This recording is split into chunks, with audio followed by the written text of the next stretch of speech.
Hello students, welcome back to learning hub. कल हम लोगों ने एक्सरसाइज 1.3 के क्वेश्चन नंबर 4 तक किए थे। आई होप आपको क्लियर हो गए होंगे। आज हम आगे वाले क्वेश्चंस कंप्लीट कर लेते हैं। फिफ्थ क्वेश्चन है हमारे पास, what can the maximum number of digits be in the repeating block of digit in the decimal expansion of 1/17? Perform the division to check your answer. Okay, तो students हम लोग पहले इसको डिवाइड करके देखते हैं कि कितने डिजिट्स के बाद हमारी जो डेसिमल एक्सपेंशन है, कितने डिजिट्स के बाद हमारी डिजिट्स रिपीट होना स्टार्ट होती हैं। व्हेन वी डिवाइड 1 बाय 17 से जब हम इसको डिवाइड करेंगे तो नहीं जा रहा 1, तो 0.10 और यहाँ पे लगा लेते हैं। अब भी नहीं जा रहा, 1 0 और लगा देंगे, 100 बन गया।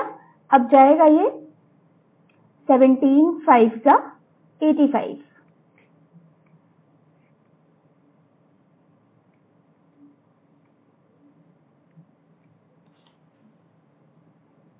सेवेंटीन 8 का 136, रिमाइंडर आएगा हमारे पास 4 1, 1 0 लगा लेते हैं यहाँ पे। फिर से ये 8 पे जाएगा, 136 40। अब कितने पे जाएगा ये? 17 2 का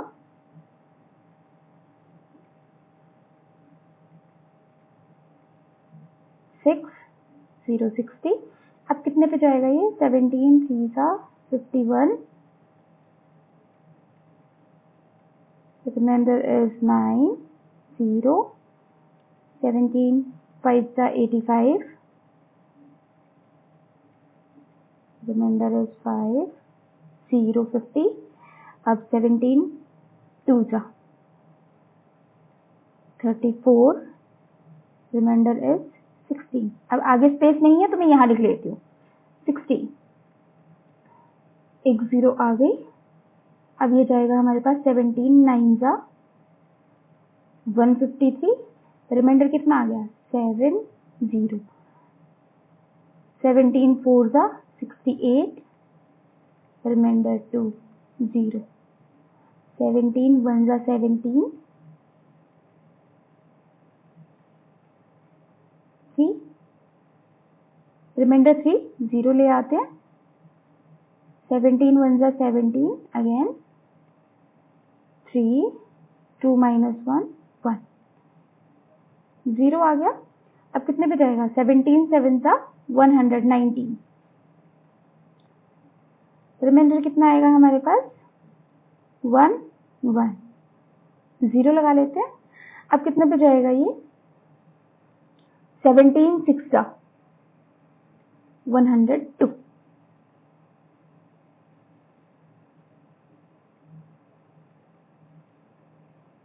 रिमाइंडर आएगा हमारे पास 8। इसको मैं ऊपर लिख लेती हूँ, काफी लेंथी डिवीजन है इसीलिए। 0 17 4 का 68,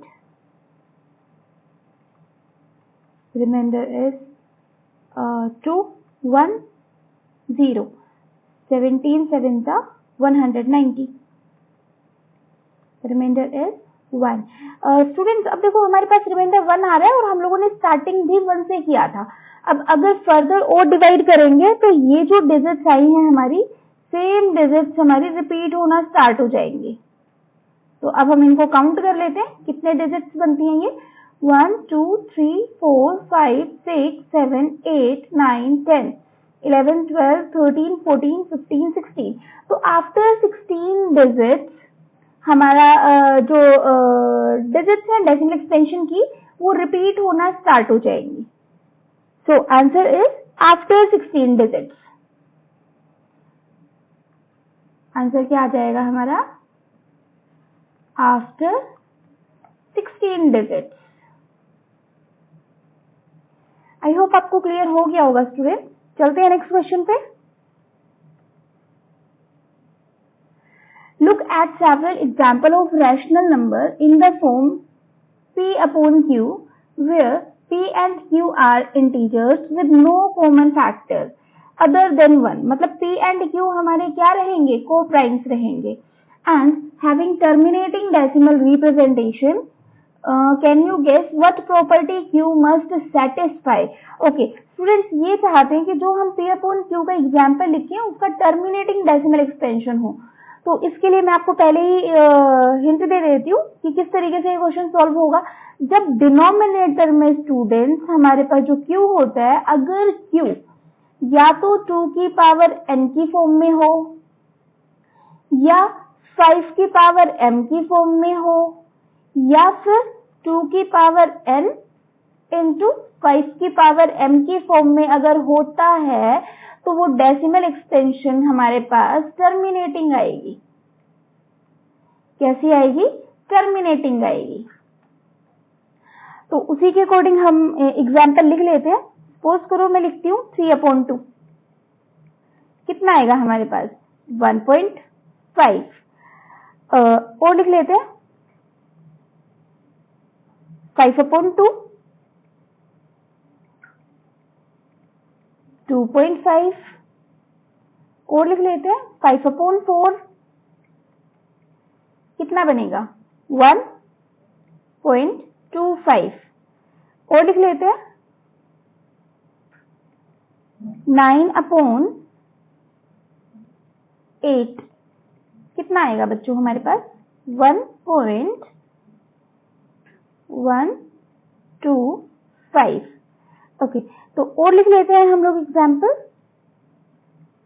9/5. अब कितना आएगा हमारे पास? 1 रिमाइंडर इज 4, 5 8 40. ठीक है, एक और लिख लेते हैं 9/10. कितना आएगा? 0.9. देखो यहाँ पे 2 की पावर 1 है रिमाइंडर में हमारे पास. यहाँ पे क्या है? 2 की पावर 1 है. यहाँ पे भी 2 की पावर 1 है. यहाँ पे क्या है? 2 की पावर 2 है. यहाँ 2 की पावर हमारे पास 3 है. यहाँ 5 की पावर 1 है डिनोमिनेटर में. ये क्या है? 2 की पावर 1 इंटू 5 की पावर 1 है. तो अब इन एग्जाम्पल्स से आपको क्लियर हो गया होगा कि जो भी टर्मिनेटिंग फ्रैक्शन होगा, जो भी रैशनल नंबर टर्मिनेटिंग होगा, उसका जो डिनोमिनेटर रहेगा स्टूडेंट्स वो या तो 2 की पावर n की फॉर्म में रहेगा या 5 की पावर m की फॉर्म में रहेगा या दोनों की मल्टीपल की फॉर्म में रहेगा. Got it? Okay, next question is right 3 numbers whose decimal expansion are non-terminating, non-recurring. Non-terminating and non-recurring मतलब हमें irrational numbers लिखने हैं. ठीक है, तो हम क्या लिखेंगे? कोई भी एग्जाम्पल, ये बहुत सिंपल रहता है स्टूडेंट. सपोज करो मैं लिख देती हूँ 2. नॉन टर्मिनेटिंग होना चाहिए. हमें इसको एंड नहीं करना है. टर्मिनेट नहीं करना है. नॉन रिकरिंग मीन्स कोई पर्टिकुलर पैटर्न हमारा रिपीट नहीं होना चाहिए. For example 2.1350100100001 dash dash dash. अब देखो ये रिपीट भी नहीं हो रहा है इसमें से कुछ और ना ही कोई टर्मिनेट हो रहा है ये नंबर हमारे पास. नेक्स्ट लिख लेती हूँ 1.7562349847 आप कुछ भी लिख सकते हो बच्चों, बस ये non terminating and non repeating होना चाहिए. नेक्स्ट लिख लेती हूँ 4.101110111000 आप कुछ भी लिखो अपने मन से, बस ना तो टर्मिनेट हो ना ही रिपीट हो. ये आपको ध्यान रखना है. ठीक है, चलते हैं नेक्स्ट क्वेश्चन पे.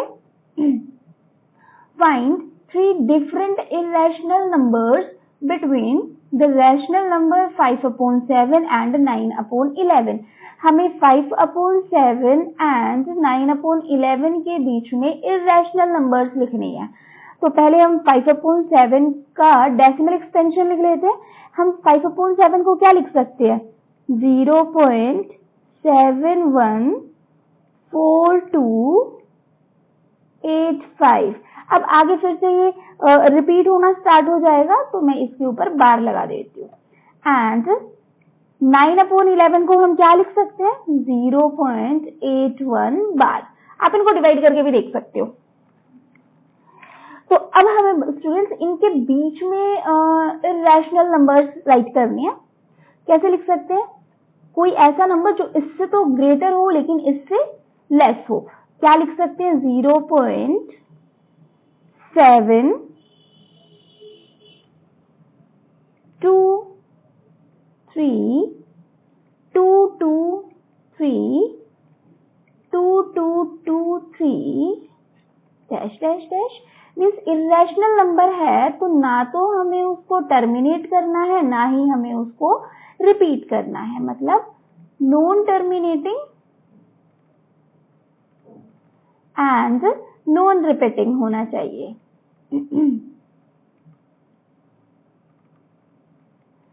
ठीक है, तो इस नंबर में ना तो हमने कुछ रिपीट किया है, ना ही हमने इस नंबर को टर्मिनेट किया है। नेक्स्ट नंबर और लिख लेते हैं, 0.73003003 डैश डैश डैश।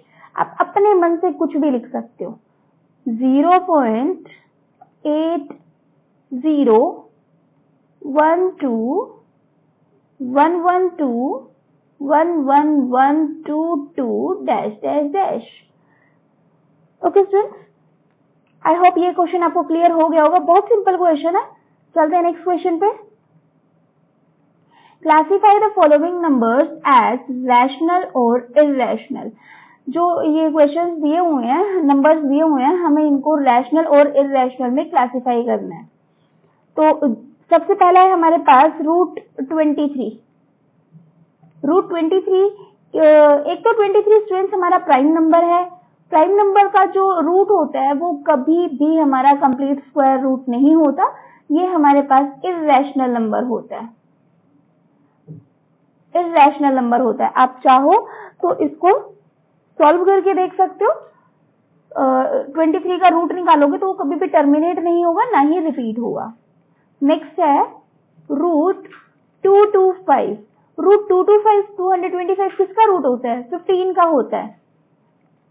और 15 क्या है? एक रैशनल नंबर है। रैशनल नंबर है, ठीक है। नेक्स्ट है 0.3796। अब देखो यहाँ पे क्या है, आगे रिपीट भी नहीं हो रहा कुछ, ना ही ये टर्मिनेट है, रिपीट नहीं हो रहा लेकिन टर्मिनेट है। तो टर्मिनेटिंग नंबर्स क्या होते हैं? हमारे रैशनल नंबर्स होते हैं। नेक्स्ट है 7.478478 डैश डैश डैश। अब ये जो नंबर है बच्चों, ये हमारा रिपीट तो नहीं हो रहा, लेकिन अगर हम लोग केयरफुली इसको ऑब्जर्व करें तो 478 ये पैटर्न रिपीट हो रहा है। तो रिपीटेड नंबर्स क्या होते हैं हमारे पास? ये भी तो रैशनल नंबर्स होते हैं जहां पे रिपीटिशन होता है। Rational numbers. नेक्स्ट है हमारे पास 1.100010001000001 डैश डैश डैश। ये नंबर बताओ रिपीट हो रहा है कि नहीं हो रहा है? टर्मिनेट हो रहा है कि नहीं हो रहा? ना तो ये टर्मिनेटिंग है, नॉन टर्मिनेटिंग है और नॉन रिपीटिंग है। और ऐसे नंबर्स क्या होते हैं? इर्रेशनल नंबर्स होते हैं। ऐसे नंबर्स हमारे पास इर्रेशनल नंबर्स होते हैं, ठीक है। ओके, तो स्टूडेंट्स यहाँ पे हमारी एक्सरसाइज 1.3 कंप्लीट हो जाती है। अब स्टार्ट कर लेते हैं हम लोग एक्सरसाइज 1.4 को भी। एक्सरसाइज 1.4 का फर्स्ट क्वेश्चन है, classify the following numbers as rational और इर्रेशनल। ओके, फर्स्ट क्वेश्चन हमारा यही है। चलो ट्राई करते हैं। इससे पहले स्टूडेंट्स हम लोग कुछ रूल्स देख लेते हैं रैशनल और इर्रेशनल नंबर्स के ऊपर। जब हम लोग कोई ऑपरेशन अप्लाई करते हैं, कोई ऑपरेटर अप्लाई करते हैं, तो हमारा किस तरीके से फंक्शन होता है, सपोज करो कि rational number minus irrational number अगर हम लोग कर देते हैं तो हमारे पास इररेशनल नंबर आएगा। अगर हम लोग rational number plus irrational number करते हैं तो हमारे पास इररेशनल नंबर आएगा। डिवीजन और मल्टीप्लिकेशन में हम लोग ऐसा कुछ नहीं बोल पाएंगे कि जैसे मान लो कि मैं इररेशनल नंबर की मल्टीप्लाई इररेशनल नंबर से करती हूँ तो इट मे बी रैशनल और it may be irrational. In the same manner अगर मैं इररेशनल नंबर को इररेशनल नंबर से डिवाइड करती हूँ तो यहाँ पे भी रैशनल भी हो सकता है ये और इररेशनल भी हो सकता है। तो क्वेश्चंस के बेसिस पे हम लोग इसको ट्राई करते हैं। फर्स्ट क्वेश्चन है अपना 2 माइनस रूट 5। 2 क्या है, रैशनल नंबर है, रूट 5 क्या है, इररेशनल नंबर है, तो क्या आना चाहिए हमारे पास, इररेशनल नंबर आएगा। तो ये हमारे पास क्या बन गया, एक इररेशनल नंबर बन गया। नेक्स्ट है 3 प्लस रूट 23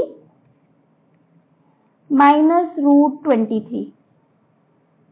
इसको हम क्या लिख सकते हैं, 3 प्लस रूट 23 ब्रैकेट हटा देते हैं तो माइनस रूट 23 कैंसिल हो गया, प्लस माइनस रूट 23 हमारे पास रिजल्ट क्या आ गया 3। 3 क्या है हमारे पास, एक रैशनल नंबर है। ये बन गया हमारे पास रैशनल नंबर। ठीक है, चलते हैं नेक्स्ट पार्ट पे।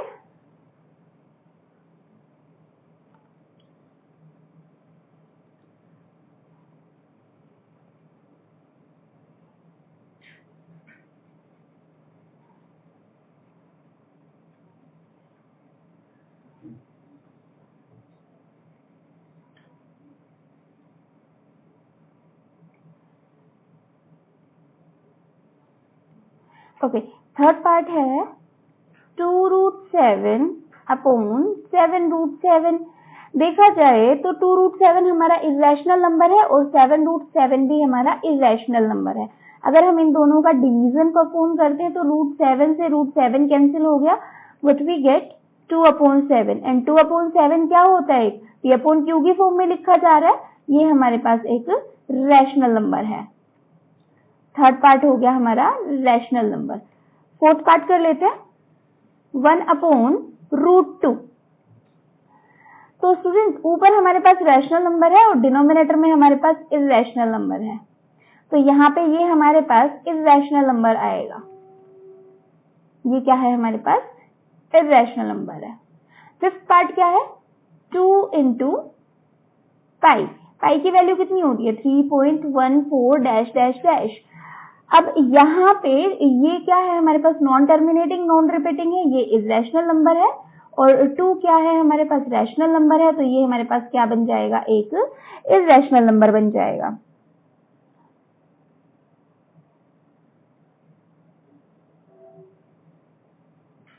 ओके, तो आई होप स्टूडेंट्स आपको ये क्लियर हो गया होगा। चलते हैं नेक्स्ट क्वेश्चन पे।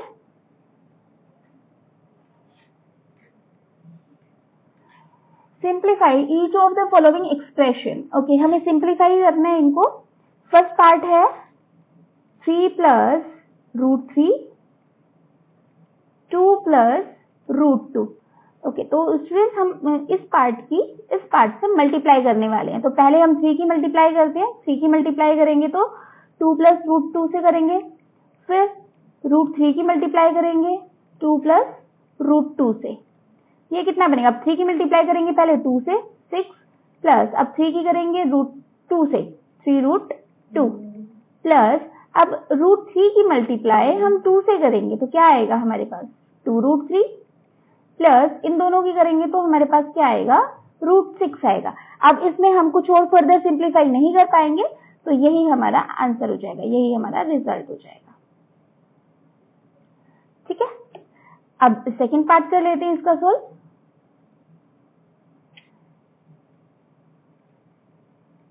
सेकंड पार्ट है 3 प्लस रूट 3 माइनस रूट 3। तो आप यहाँ पे स्टूडेंट्स ऑब्जर्व कर पा रहे हो हमारे पास आइडेंटिटी लग रही है कौन सी, a plus b and into a minus b. क्या होता है ये? a square minus b square. यही आइडेंटिटी लगा देते हैं। a कितना है हमारे पास 3, तो 3 स्क्वायर माइनस b कितना है हमारे पास √3 का स्क्वायर। क्या मिलेगा हमें? 3 का स्क्वायर कितना होता है? 9 एंड √3 का स्क्वायर कितना होता है? 3। Result is 6। Okay, third part करते हैं। इसको इरेज कर देती हूं मैं एक बार।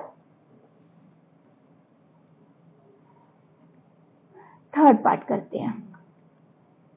तो √5 प्लस √2 होल स्क्वायर, इसकी आइडेंटिटी होती है बच्चों हमारे पास a plus b whole square. क्या होती है ये? a square plus b square plus 2ab। Just values put कर देते हैं। a कितना है हमारे पास? √5, तो √5 का स्क्वायर प्लस b कितना है? √2 का स्क्वायर प्लस 2 इंटू √5 इंटू √2। कितना आ गया हमारे पास? √5 का square 5 plus √2 square 2 plus 2 into √5 into √2 कितना होता है? √10। अब 5 और 2 को ऐड कर देते हैं। 7 प्लस 2 √10। ये हमारा इसका सॉल्यूशन हो गया। जो फोर्थ पार्ट है बच्चों वो सेम एज सेकंड पार्ट है। ये आप खुद से ट्राई करोगे। अगर नहीं होते हैं तो let me know in the comment section, तो उसके बाद मैं आपको सॉल्व करवा दूंगी। वैसे आई होप ये आपसे हो ही जाएगा, सेम है सेकंड पार्ट की तरह। चलते हैं थर्ड क्वेश्चन पे। Represent root 9.3 on number line. Number line के ऊपर हमें इसको रिप्रेजेंट करना है। इंपॉर्टेंट पार्ट है बेटा ये √9.3। तो 9.3 है। 9.3 स्केल का हम एक लाइन ड्रॉ कर लेते हैं। ए बी, ये कितनी है हमारे पास? 9.3। सॉरी, ये जो पॉइंट है ये 9.3 है। ठीक है, अब यूनिट स्केल हम लोग थोड़ा यूनिट स्केल का हम B से एक्सटेंड कर देते हैं। कहां तक? C तक। तो BC कितना है? यूनिट स्केल है 1। तो A to C कितना हो गया हमारे पास? A to C हमारे पास हो गया 10.3। ठीक है, अब हम क्या करेंगे? AC है, AC का हम बाइसेक्टर निकालेंगे। बाइसेक्टर कैसे निकालते हैं? मोर देन हाफ कंपास हम खोलेंगे और A के ऊपर कंपास नीडल रखेंगे और आर्क लगा देंगे कुछ इस तरीके से। फिर सेम कंपास हम ओपन रखेंगे, C के ऊपर नीडल रखेंगे और इधर से हम ऐसे आर्क लगा देंगे। दोनों पॉइंट्स को इंटरसेक्टिंग दोनों पॉइंट्स को हम ज्वाइन करेंगे। तो ये जो AC पॉइंट के ऊपर जो पॉइंट आएगा कट करेगा, ये हमारा इसका मिड पॉइंट हो जाएगा, इसका बाइसेक्टिंग पॉइंट हो जाएगा। इसको मैं नाम दे देती हूँ D। ठीक है, अब जो AD आया है बच्चों हमारे पास, AD को रेडियस कंसीडर करेंगे और AD को रेडियस कंसीडर करके हम लोग एक आर्क ड्रॉ करेंगे। D को सेंटर कंसीडर करेंगे, AD को रेडियस कंसीडर करेंगे और एक आर्क हम कुछ इस तरीके से। एक सेकंड,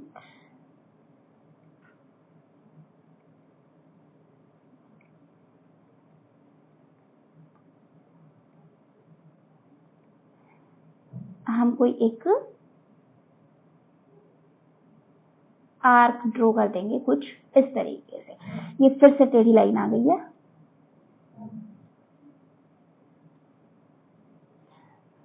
अगर आपको समझ आ जाता है बच्चों तो बहुत अच्छी बात है, अदरवाइज मुझे बताना, मैं प्रॉपर पेंसिल कंपास की हेल्प से आपको समझा दूंगी फिर।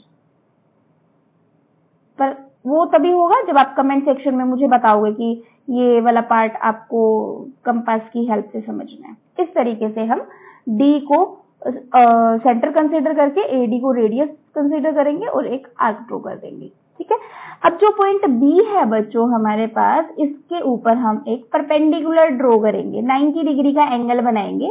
90 डिग्री का एंगल जब हम बना देंगे ऐसे, तो वो भी आप कंपास की हेल्प से बनाओगे, तो वो हमारी इस आर्क को किसी पर्टिकुलर पॉइंट सपोज करो x के ऊपर इंटरसेक्ट कर रहा है ये, ठीक है। तो अब हम bx को रेडियस कंसीडर करेंगे और एक आर्क लगा देंगे, ठीक है। अब ये जो हमने आर्क ड्रॉ करी है इसको मैं नाम दे देती हूँ y, ठीक है। तो ये जो by हमारे पास आया है, दिस इज रूट 9.3, ठीक है। आई होप क्लियर हो गया होगा। अगर नहीं होता, कोई भी प्रॉब्लम रहती है थोड़ी सी भी, तो आप मुझे कमेंट सेक्शन में जरूर बताना, मैं उसको सॉल्व करने की पूरी कोशिश करूंगी। ओके स्टूडेंट्स, तो चलते हैं नेक्स्ट क्वेश्चन पे। Rationalise the denominator of the following. Rationalisation करना है बच्चों हमें। रैशनलाइजेशन क्या होता है? कोई भी हम लोग पहले एक चलो स्टार्ट कर लेते हैं, साथ में ही आपको समझ भी आ जाएगा।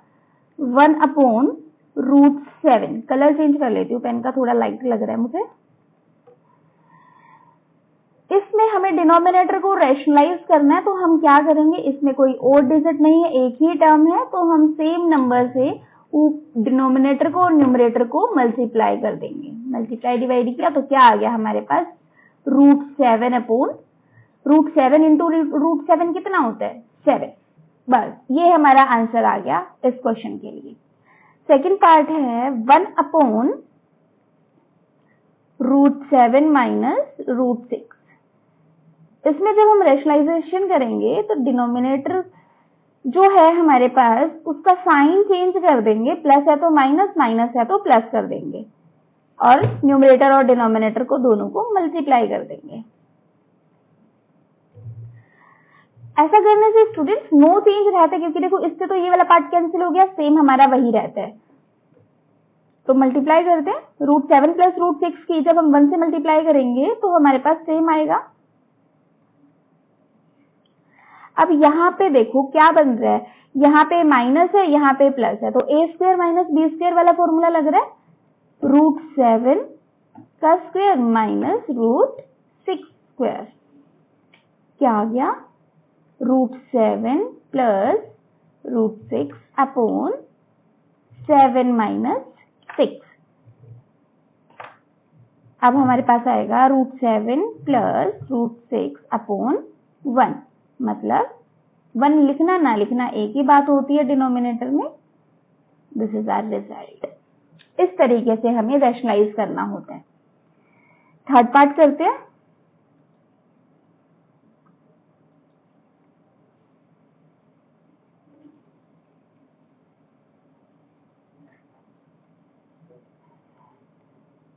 (1/√5 प्लस √2) रैशनलाइज करेंगे तो √5,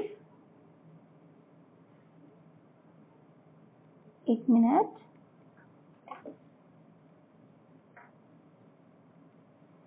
√5 माइनस √2, अपोजिट साइन लगा के हम मल्टीप्लाई डिवाइड करते हैं ना स्टूडेंट्स।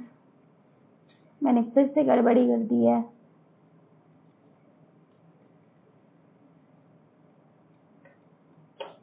√2, ठीक है। अब हम मल्टीप्लाई कर देते हैं, क्या आएगा हमारे पास, √5 माइनस √2 अपॉन, यहाँ पे फिर से हमारे पास a² माइनस b² वाली आइडेंटिटी लग रही है, a plus b a minus b, तो मैं क्या लिख देती हूँ, √5² माइनस √2², क्या आ गया हमारे पास, √5 minus √2 upon √5² 5 minus √2² 2, √5 minus √2 upon 5 minus 2 is 3. This is your result. Last part कर लेते हैं बच्चों इसका।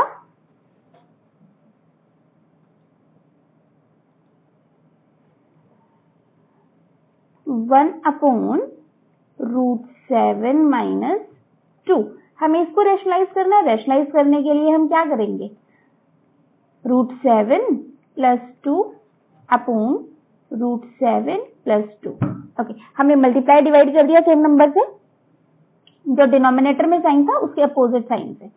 तो इन दोनों को मल्टीप्लाई करेंगे तो क्या आएगा, √7 + 2 एज इट इज आएगा। 1 से मल्टीप्लाई करने पे नंबर सेम रहता है। यहाँ पे हमारे पास a + b और a - b वाली आइडेंटिटी फिर से लग रही है, दैट इज a² - b²। तो a कितना है, √7 का स्क्वायर माइनस 2²। क्या आएगा हमारे पास, √7 + 2 अपॉन √7 का स्क्वायर कितना होता है, 7 - 2² कितना होता है, 4। Result is √7 + 2 upon 3। I hope clear हो गया होगा स्टूडेंट। ओके, तो यहाँ पे बच्चों हमारे पास एक्सरसाइज 1.4 हमारी कंप्लीट हो जाती है। बस 1.5 हमारी रहती है, उसको हम नेक्स्ट वीडियो में कवर करेंगे। अगर आपके लिए बच्चों ये वाला सेशन हेल्पफुल रहता है तो प्लीज लाइक करना और शेयर करना अपने फ्रेंड्स के साथ। Thank you students.